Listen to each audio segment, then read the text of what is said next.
Hello everyone, this is Dipali here and today we are going to discuss about our next chapter which is matter around us is pure. क्या जो matter है वो pure है? Matter pure कब होगा? Pure वो तब होगा जब same kind of atoms उसमें present होंगे. देखो मैंने क्या लिखा है, pure substance is made up of single substance or atoms.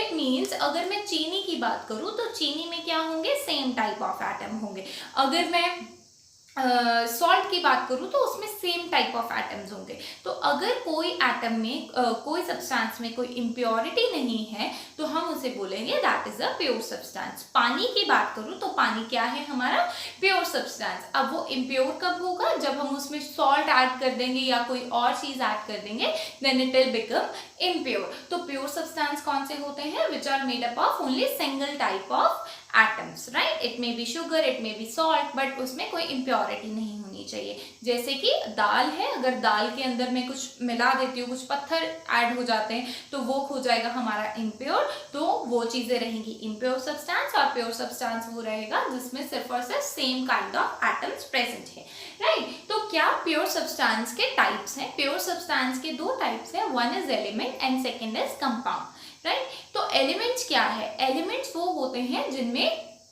Same type के एटम होंगे.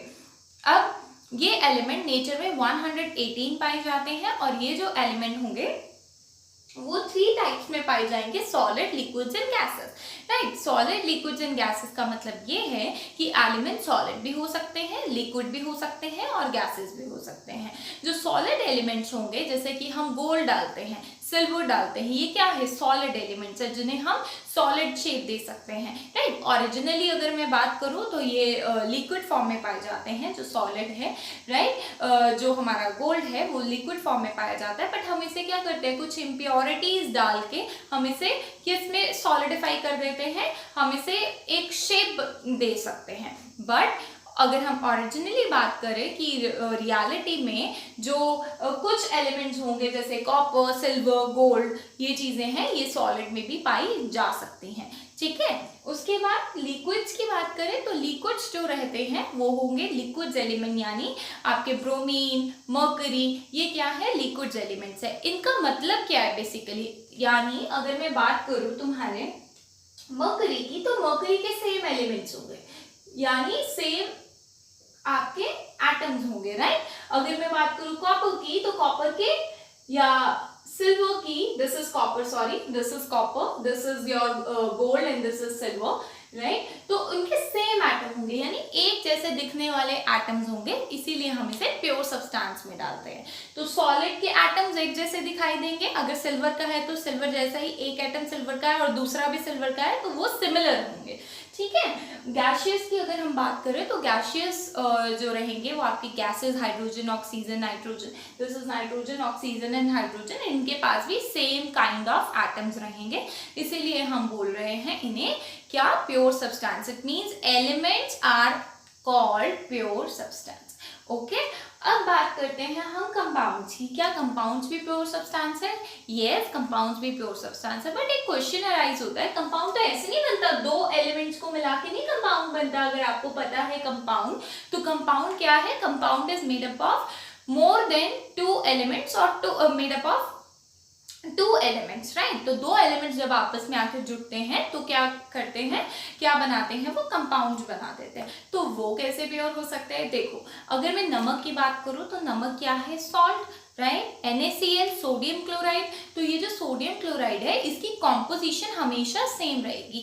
नमक ऐसा नहीं है NaCl की जगह NaClS हो जाए या NaClO हो जाए, इसकी जो कॉम्पोजिशन है ये हमेशा फिक्स्ड रहेगी, इसीलिए किस में आ जाते हैं, प्योर सब्सटेंस में आ जाते हैं, ठीक है. तो कंपाउंड्स जो रहेंगे वो ऑर्गेनिक भी हो सकते हैं और इनऑर्गेनिक भी हो सकते हैं. ये इनऑर्गेनिक, ऑर्गेनिक.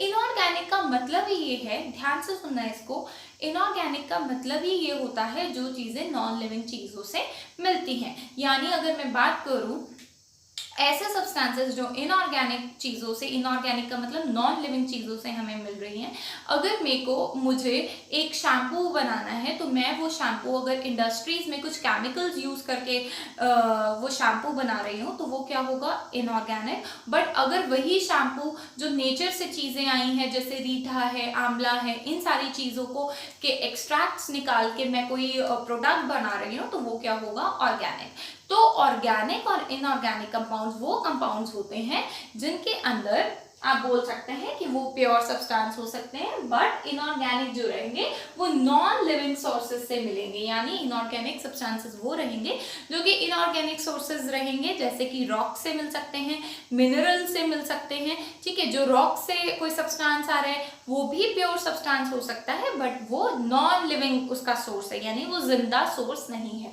और जो जिंदा सोर्स है, जैसे कि हमारे प्लांट्स, जैसे कि हमारे एनिमल्स, वो हमें कुछ दे रहे हैं, कोई सब्सटेंस एक्सट्रैक्ट कर रहे हैं, जैसे कॉफी है, राइट, जैसे शुगर है, राइट, जैसे सीरियल्स हैं, तो वो प्लांट से मिल रही है, लिविंग ऑर्गेनिज्म से मिल रही है, तो वो ऑर्गेनिक सब्सटेंसेस होंगे। देखो यहाँ एल्कोहल क्यों लिखा है, आपको पता है कि जो फंगस है, राइट, यीस्ट है, वो फर्मेंटेशन से एल्कोहल बनाती है, तो इसी कारण यहाँ पे एल्कोहल लिखा है।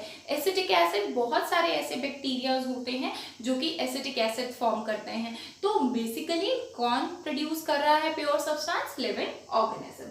अगर मैं बात करूं कैरेक्टरिस्टिक्स की, तो कैरेक्टरिस्टिक्स क्या होंगे कंपाउंड के। अगर मैं एक सिंपल सा कंपाउंड ले लूं HCl, एक सिंपल सा कंपाउंड लेकर चलूं HCl, तो इस हाइड्रोक्लोरिक एसिड में क्या इसके क्या कैरेक्टरिस्टिक होंगे इस कंपाउंड के, मैं इसे प्योर सब्सटेंस के अंदर डाल रही हूँ। ठीक है, first thing is combine in fixed ratio, ये हमेशा फिक्स रेशियो में कंबाइन करते हैं। मैं कभी ये नहीं बोल सकती हूँ HCl2, नो, हमें हाइड्रोजन 1 Cl1 जब वो कंबाइन करेंगे एक केमिकल रिएक्शन में, तभी जाकर वो क्या बनाएंगे, हाइड्रोक्लोरिक एसिड बनाएंगे। ठीक है, तो कंपाउंड हमेशा प्योर रहेंगे क्योंकि उनके कॉम्पोजिशन हमेशा कैसी होती है, फिक्स्ड रेशियो में वो क्या करते हैं, कंबाइन करते हैं। होमोजेनस इन नेचर, हमेशा होमोजेनस यानी सेम पार्टिकल्स रहेंगे। ये नहीं है कि सॉल्ट बन रहा है या HCl बन रहा है या सल्फ्यूरिक एसिड बन रहा है तो हाइड्रोजन उसमें एक, सल्फ्यूरिक एसिड में तो हाइड्रोजन 3 हो गए, एक सल्फ्यूरिक एसिड में हाइड्रोजन 2 हो गए, तो सल्फ्यूरिक एसिड क्या होता है, H2SO4। तो बेसिकली उनके जो मॉलिक्यूल्स होंगे वो सेम नेचर में रहेंगे। can't be separated mechanically, mechanically means हम उसे कोई प्रेशर से, फिल्ट्रेशन से या कोई भी ऐसी प्रॉपर्टी से हम उन्हें सेपरेट आउट नहीं कर सकते हैं। ठीक है, यानी जो भी हमारे सेपरेशन टेक्निक्स रहते हैं, हम प्योर सब्सटेंस को कभी भी सेपरेट आउट नहीं कर सकते। इम्प्योर सब्सटेंस को कर सकते हैं, बट प्योर सब्सटेंस को हम कभी भी दो टुकड़ों में नहीं बांट सकते। HCl को हम हाइड्रोजन और क्लोरीन नहीं बना सकते mechanically, right. Form by chemical reaction, देखो क्या बोला है, जितने भी कंपाउंड्स बनेंगे वो केमिकली रिएक्ट करके बनेंगे। हाइड्रोजन क्लोरीन के साथ रिएक्ट करेगा तभी हाइड्रोक्लोरिक एसिड बनाएगा, तो एक केमिकल रिएक्शन होगी जिसकी वजह से क्या बनेगा, हमारा HCl बनेगा, राइट। अब बात करते हैं इम्प्योर सब्सटेंस की। तो इम्प्योर सब्सटेंस वो होता है जिसमें एक से ज्यादा नंबर ऑफ एटम्स पाए जाते हैं। वो क्या हो सकते हैं, वो मिक्सचर्स हो सकते हैं। हम इम्प्योर सब्सटेंसेस को मिक्सचर्स भी बोल देते हैं, and mixtures you can say in which there are more number of atoms and the atoms are different. ठीक है, तो जो एटम्स होंगे वो डिफरेंट होंगे, वो रहेंगे आपके इम्प्योर सब्सटेंसेस और मिक्सचर्स। तो ये जो मिक्सचर हैं ये दो टाइप के हो सकते हैं, एक होमोजेनस मिक्सचर और एक हेट्रोजेनस। होमो का मतलब ही होता है सेम, यानी अगर ऐसे एटम्स जो कि आपस में बहुत इजीली डिसॉल्व हो जाए, आपस में बहुत इजीली घुल मिल जाए, उसे बोलते हैं होमोजेनस। जैसे कि फॉर एग्जांपल आप स्कूल में बैठे हैं और स्कूल में बैठ के आप जैसे सिमिलर फ्रेंड्स ढूंढेंगे, ठीक है, तो जो आपके साथ सिमिलर होंगे, आपको उसकी सिमिलैरिटी, आपको अपनी और उसकी दोनों में कुछ सिमिलैरिटी नजर आएगी, तभी हम बोलेंगे ना कि हाँ हमारा वो फ्रेंड है या हमारी वो फ्रेंड है। तो उस रिलेटेड उसको अगर हम रिलेट करें तो होमोजेनस का मतलब ही क्या होता है, जो आपस में बहुत इजीली घुल मिल जाए, ठीक है, और उनकी कोई बाउंड्रीज ना हो, राइट, मतलब वो बहुत इजीली आपस में इंटरैक्ट, या उनके जो पार्टिकल्स हैं वो आपस में बहुत ही इजीली क्या कर लेते हैं, बॉन्ड्स बना लेते हैं अगर हम साइंटिफिकली बोले। बट हेट्रोजेनस वो रहते हैं, हेट्रो का मतलब होता है डिफरेंट, जिनको क्या है, अपने जैसे जो होंगे, यहाँ पर भी यही चीज फॉलो करती है, जो अपने जैसे होंगे उनमें तो वो शायद डिजोल्व हो जाए, बट बाकियों के साथ वो क्या कर नहीं पाएंगे, डिजोल्व आउट नहीं हो पाएंगे। सिंपल टर्म्स में अगर मैं कहूँ तो होमोजेनियस मिक्सचर्स वो मिक्सचर्स होते हैं which can be dissolve together, ठीक है, और the substances we are taking to make it a homogeneous mixture will be dissolve together. और हेट्रोजेनस जो कि जो सब्सटेंसेस हम ले रहे हैं मिक्सचर बनाने के लिए वो क्या रहेंगे, हेट्रोजेनस मिक्सचर, ठीक है। तो अब वो जो हेट्रोजेनस और होमोजेनस है, इस मिक्सचर बनता कैसे है, ठीक है, ये तो मैंने आपको बता दिया कि टाइप्स हो गए, राइट, टाइप्स हो गए होमोजेनस और हेट्रोजेनस। बट सबसे इंपॉर्टेंट बात तो ये है ना कि जो हमारा मिक्सचर है वो बनेगा कैसे। फॉर एग्जाम्पल आप घर में नींबू पानी बना रहे हैं, और नींबू पानी बनाने के लिए आपको क्या चाहिए, नमक चाहिए, थोड़ा सा नींबू का रस चाहिए, पानी चाहिए और शुगर चाहिए, ठीक है। अब ध्यान से सुनना, इनमें से जो भी चीज हम बहुत थोड़ा थोड़ा थोड़ा थोड़ा ले रहे हैं ना, दैट इज सॉल्यूट, ठीक है। तो यहाँ पे एक ट्रिक भी है। ट्रिक क्या है, देखो जो भी चीज हम थोड़ी ले रहे हैं, नींबू का रस ज्यादा तो नहीं लेंगे डेफिनेटली, शुगर भी ज्यादा नहीं लेंगे, नमक भी ज्यादा नहीं लेंगे, तो सबसे ज्यादा क्या लेंगे, पानी लेंगे, वो हो जाएगा आपका सॉल्वेंट। हमेशा याद रखिएगा, जो भी सब्सटेंस या जो भी लिक्विड, कोई भी मिक्सचर बनाते हुए, कोई भी सॉल्यूशन बनाते हुए जो सब्सटेंस सबसे ज्यादा लिया जाता है उसे बोलते हैं आपका सॉल्वेंट। अगर एक और ट्रिक मैं आपको बताऊं, just count the numbers of alphabets in solute, SOLUTE, it means there are 6 alphabets, right, SOLVENT, there are 7 alphabets। और अगर मैं सॉल्यूशंस की काउंट करूं तो यहाँ पर 8 अल्फाबेट्स आ रहे हैं। तो कुछ समझ रहे हैं कि सॉल्यूट हम मिक्सचर में सबसे कम ऐड करते हैं, सॉल्वेंट ज्यादा ऐड करते हैं, और जब सॉल्यूट और सॉल्वेंट मिल जाते हैं तो हम उसे बोलते हैं सॉल्यूशन। अब देखो, अगर मैं यहाँ की बात करूँ तो एक बीकर है, बीकर में पानी है, पानी में मैंने नमक घोला है, तो नमक हो गया सॉल्यूट और पानी हो गया सॉल्वेंट, और जब वो आपस में घुल जाएंगे अच्छे से वो बन जाएगा solution, right. I hope this much is clear.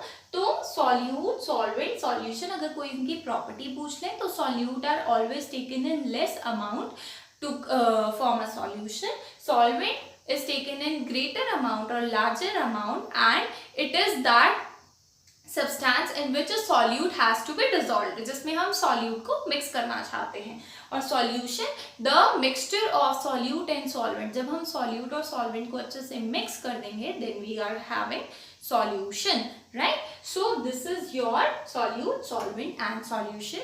Next video में हम जरूर पढ़ेंगे कि सॉल्यूशन क्या होता है, कितने टाइप के सॉल्यूशंस होते हैं, ठीक है। बट अब ये मिक्सचर खत्म नहीं हुआ है, होमोजेनस हेट्रोजेनस। देखो, अगर मैंने नींबू के अंदर, नींबू के रस में क्या ऐड कर दिया, पानी ऐड कर दिया, तो वो आपस में बहुत इजीली डिसॉल्व हो जाएंगे, राइट। तो वो आपस में बहुत इजीली डिसॉल्व हो गए तो वो कहलाएगा होमोजेनस। बट अगर मैं ऑयल को पानी में पानी के अंदर मिक्स करती हूँ तो वापस में मिक्स नहीं होंगे, तो हम उसे क्या बोलेंगे, heterogeneous mixture, right. So salt in water, iron in water भी ले सकते हैं, यहाँ पे कोई भी सॉल्यूशन ले सकते हैं, कोई भी सॉल्यूट्स ले सकते हैं, कोई भी सॉल्यूट और सॉल्वेंट का मिक्सचर ले सकते हैं, बट वो आपस में डिसॉल्व नहीं होने चाहिए, right. So this is all about part 1, matter in our surrounding is pure. I hope आपको समझ में आया होगा। इसके बाद जो पार्ट होगा उसके अंदर हम डिस्कस करेंगे कि होमोजेनस हेट्रोजेनस जो सॉल्यूशंस होंगे उन्हें सेपरेट आउट कैसे कर सकते हैं, और जो सॉल्यूशंस रहते हैं बेसिकली वो क्या क्या होते हैं, जैसे saturated, unsaturated, right. I hope you like the video, and if you really do so please subscribe my channel. Thank you.